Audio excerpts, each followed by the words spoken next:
Well, hello everyone. Today I'm giving you my full review of the process of using CRI Genetics to do DNA testing for myself and my entire family. I'm going to tell you why we chose this company and whether or not I would recommend to use them. Were they worth the price? Did they have all the features that I wanted? And I'm going to be sharing the results for our entire family.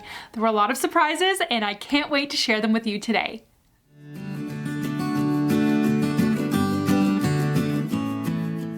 Hi everyone, my name is Jenn.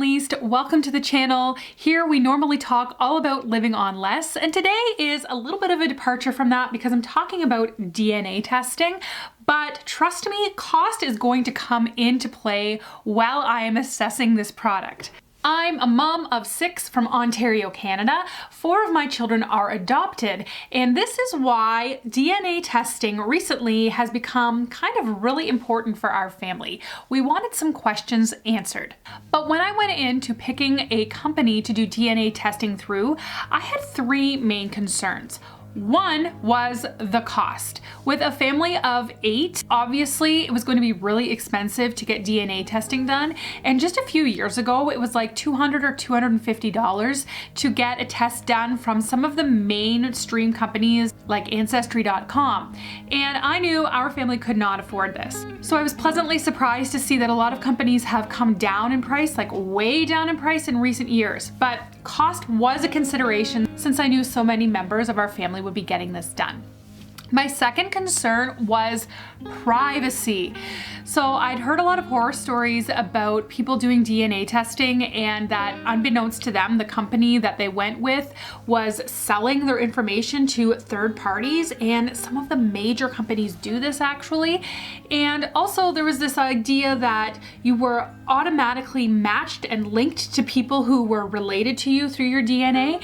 And because of the situation with some of our adopted children where there is a safety concern, I did not want this. I did not want people being able to get in touch with us because they found out they were related to our children. So that was a concern for me. And the third concern was quality. I had heard that some DNA companies, it's very general and you get your report back and it basically just says, hey, you're European. And I didn't want to waste our money on something that wouldn't give a lot of detailed information and maybe that wasn't highly rated for quality. So that's how I started my journey towards choosing CRI Genetics. Let me know in the comments, have you done genetic testing before? If so, what did you think of your experience? Let me know. And maybe you're on the hunt to do genetic testing and you want to just ask some questions. Feel free to do that in the comments below. Okay, so I am both a details person and a cheapskate. So for me, this means that any product I'm going to invest in, I probably am going to be doing a lot of research about it before I bite the bullet and make the purchase. And that is exactly what I did in this case. And when I was doing my research, I read a couple articles by a website that's like a collective of genealogists and what they recommended and what companies they recommended you do your DNA test through. And their #1 rated company was CRI Genetics. And I'd never heard of it before. I only ever heard of like Ancestry.com or 23andMe. I'd never heard of CRI. So I was curious and I looked into why they recommended it. And the reason they recommended it was because of some of the concerns I already had.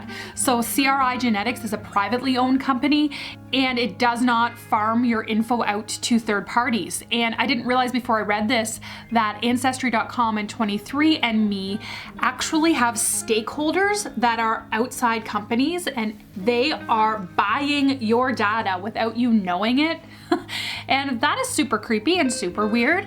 And it just kind of set my mind at ease to know that CRI was a privately held company that wouldn't do that with your information, and your information is encrypted so it cannot be accessed. And the other reason they recommended it was because they said CRI was able to go back the furthest of any DNA test so far, up to 50 generations.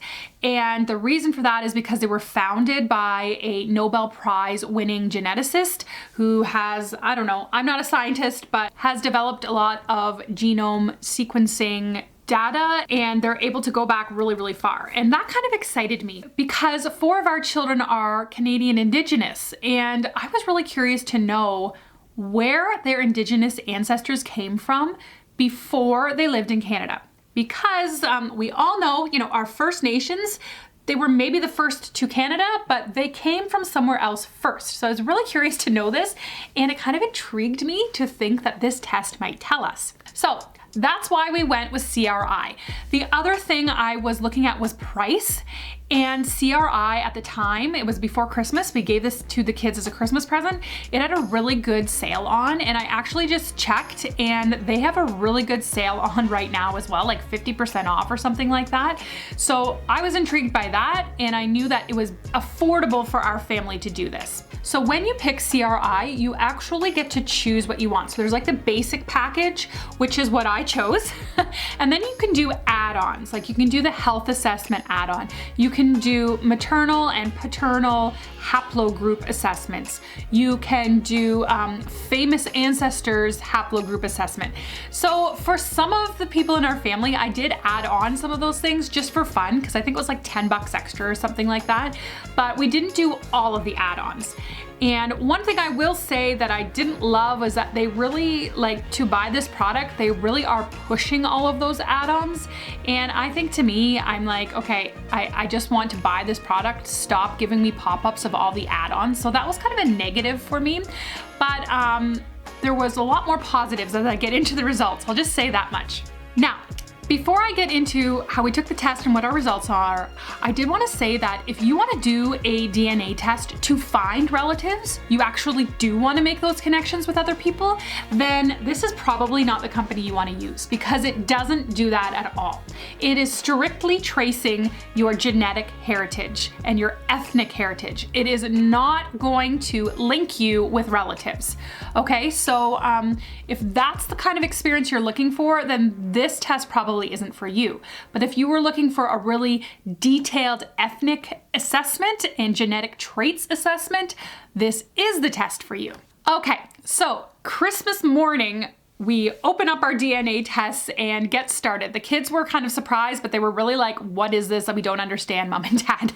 But the way it works is they send you 2 vials in a box that you can ship back to them, and they give instructions in there exactly how to do it. But basically you are rubbing the inside of your cheek and you're gathering cells, and you have to scrape for a long time. It's like 5 minutes or something like that.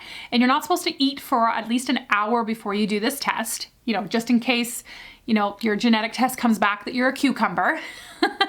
And so you're scraping, and then you are carefully putting it in to both vials so that they have 2 samples, because I think they like to compare against each other. And then they actually include the label for mailing them back. Now, I'm in Canada and this is a US company, so if we had to pay for the shipping, it would have been really expensive. So I thought it was pretty incredible that for the price we got these tests, it included shipping back to the US.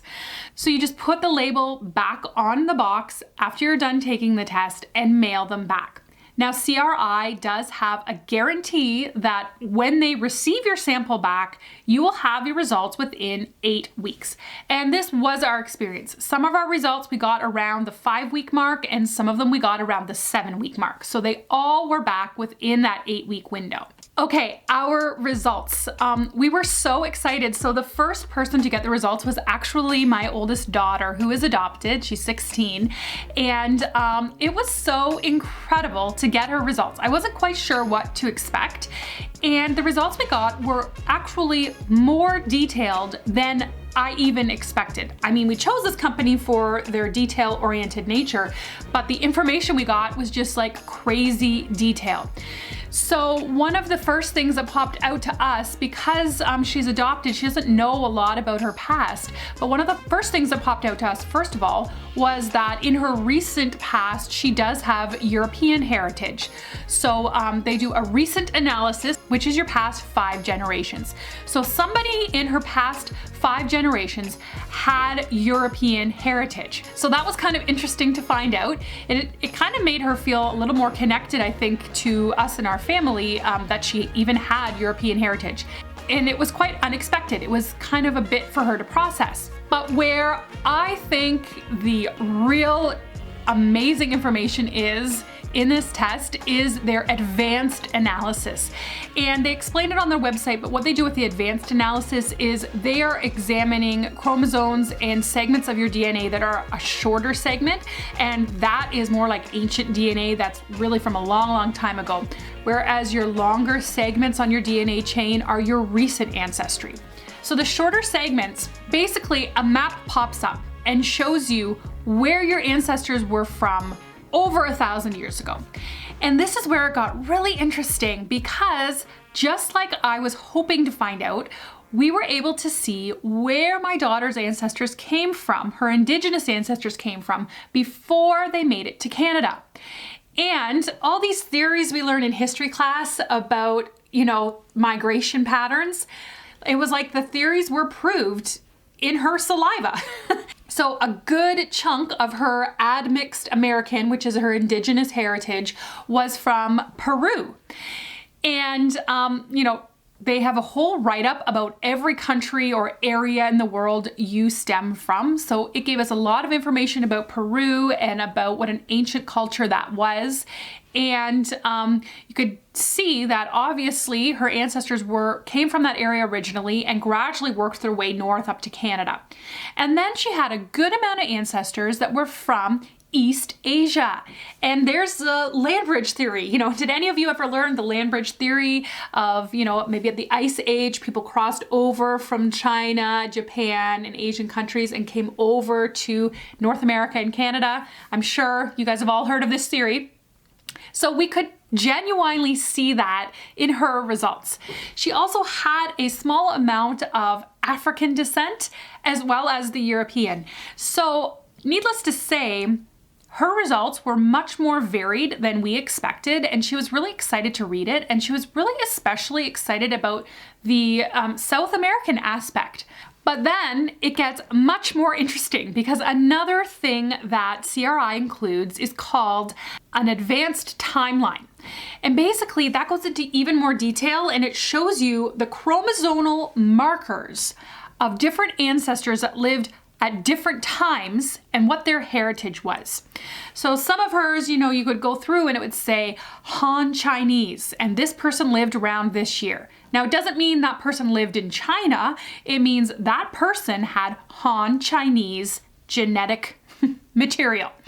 So very well, she could have had indigenous ancestors that came over on the land bridge and mixed in with, her population, but they had Chinese heritage. And what I found really captivating was some of the European lines on that advanced timeline, because they started to pop up around the 1600s and 1700s, which again, my BA is in history, so I find this really fascinating. But obviously this is when more and more immigrants were coming to North America and starting to settle here, probably mostly men, and they would have been mixing in with some of our indigenous women.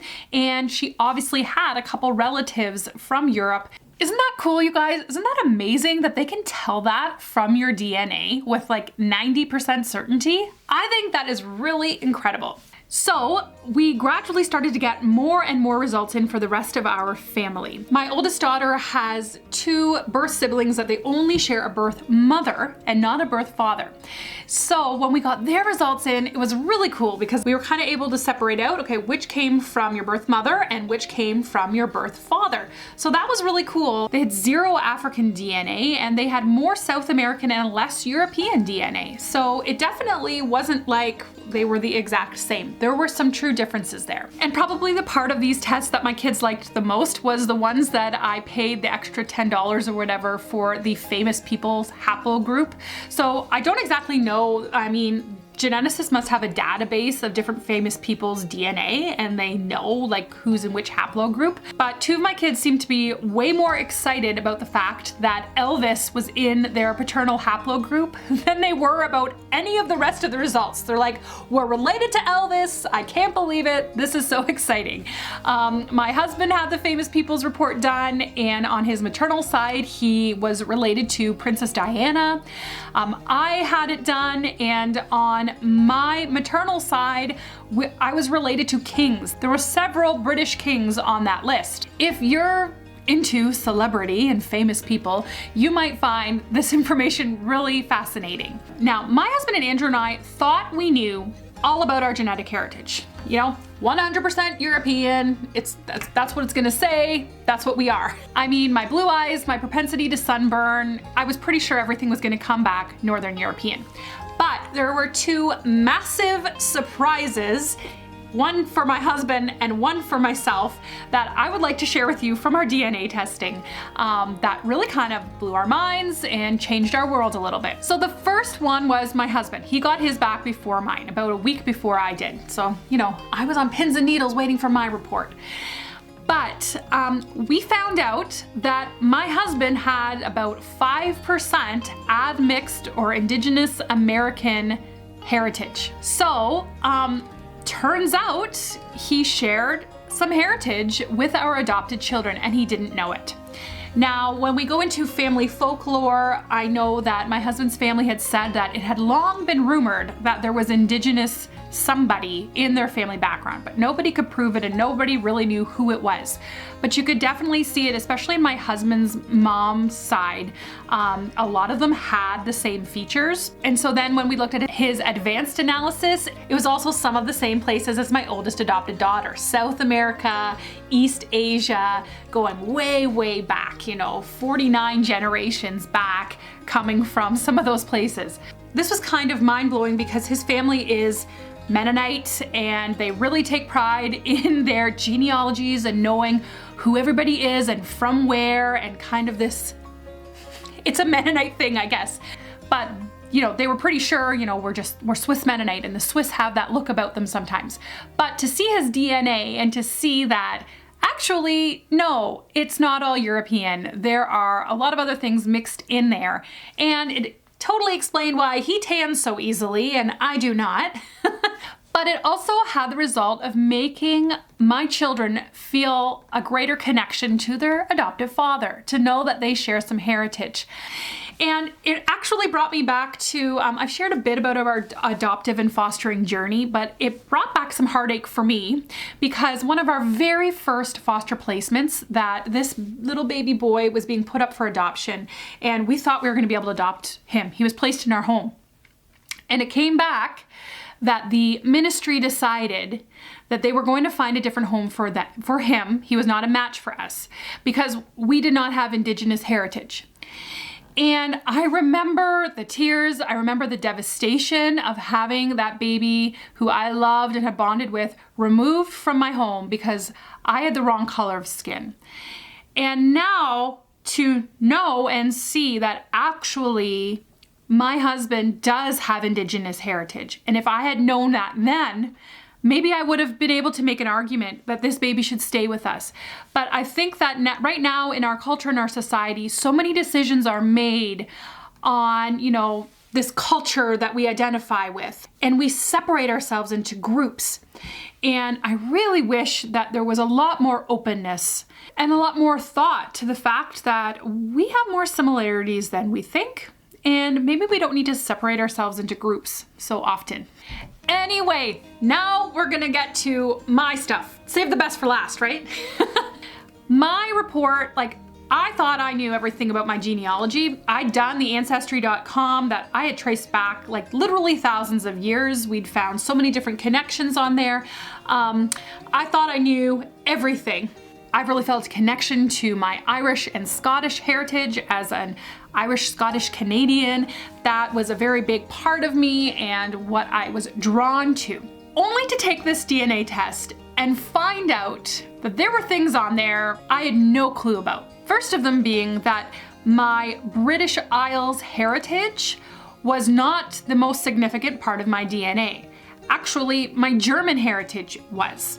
My French and my Italian heritage was in competition with my British Isles heritage in terms of percentages, which was really fascinating and made it obvious that a lot of my ancestors that came from Ireland and Scotland, they probably originally were from the areas of Italy, France, and Germany. But the most surprising part was on my recent DNA. Remember, that's just the past 5 generations. I have Jewish heritage. it was a significant percentage, almost 6%. And when I opened the file up, I just clicked on it, expecting to see what I thought was going to be there. That was definitely not what I was expecting to see. I had no clue.